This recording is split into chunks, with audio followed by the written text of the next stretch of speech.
Monsieur le Président, j'établis d'abord que ce n'est pas moi qui vais chercher les gens pour les induire en erreur. Ce n'est pas moi. La Bible est très claire à ce sujet. Et je vous prie, pour ce faire, de consulter Jacques, chapitre 1, verset 1 à 12. Vous constaterez que ce que je dis est vraiment vérifié. Si votre délicatesse peut permettre que je prenne la Bible pour que je vous en fasse lecture. Prévenir Satan le diable. Monsieur le Président. Le juge assesseur fera la lecture à votre intention. Merci, Monsieur le Président. Prenez la Bible. Épître de Jacques, chapitre 1, versets 14 à 15. Je cite.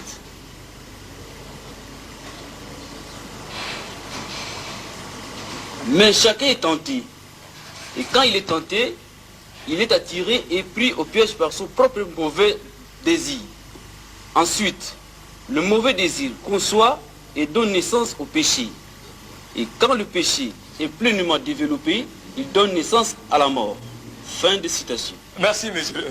J'espère, monsieur de l'assistance, que nous avons tout suivi. La Bible dit, avec netteté, que mais chacun est tenté, non pas par le diable, mais par son propre mauvais désir.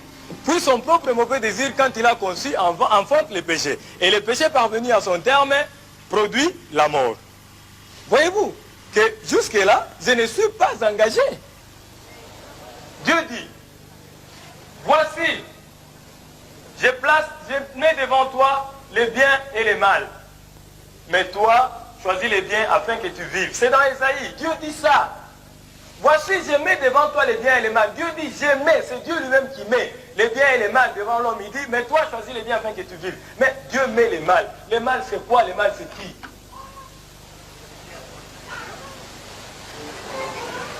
Monsieur, faites valoir votre libre arbitre. Dieu ne dit pas, réfère-toi au diable pour choisir. Il dit, toi, choisis, c'est un impératif. Mais si toi, tu choisis les mal, ce n'est pas moi qui te le fais choisir. Messieurs les hommes, je me résume. Évitez de tomber dans une erreur irréparable. Vous rendrez compte à Dieu de ce que vous aurez fait de la vie qu'il vous a confiée. Et moi, je rendrai compte à Dieu de ce que je sais. Non, messieurs les hommes, vous êtes tout simplement victimes de votre mauvaise foi. Les hommes de l'époque du Christ voulaient la puissance. Les hommes de l'époque du Christ voulaient la domination. Les hommes de l'époque du Christ voulaient régner. Ils ont refusé Dieu. Ils l'ont crucifié. Vous n'êtes pas mieux, vous. Les hommes de l'époque actuelle.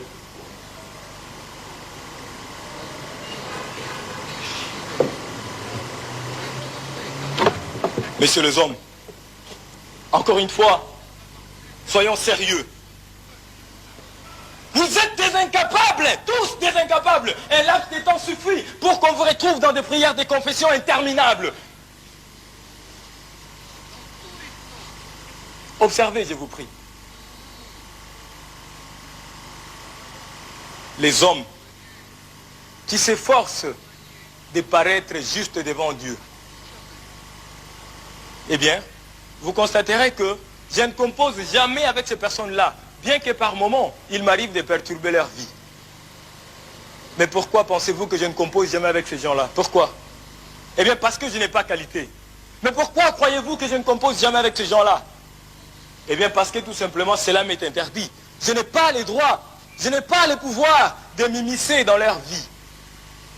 Par contre, allez chez des personnes perverses, celles qui pratiquent la magie et des choses similaires. Vous constaterez que ces gens-là ont déjà eu à voir les diables et plusieurs de ces manifestations dans leur vie immédiate. Malheureusement, c'est celles des personnes perverses comme celles-là qui sont majoritaires.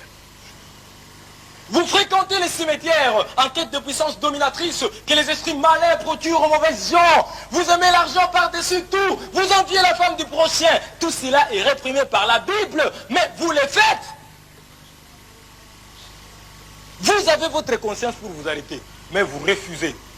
Vous commettez des actes, mais vous ne voulez jamais en supporter les conséquences. Puis soudain, quand cela se retourne contre vous, vous accusez les diables. Ce n'est pas juste. Non, messieurs, vous n'avez pas raison de m'accuser, messieurs les hommes. Je plaide non coupable.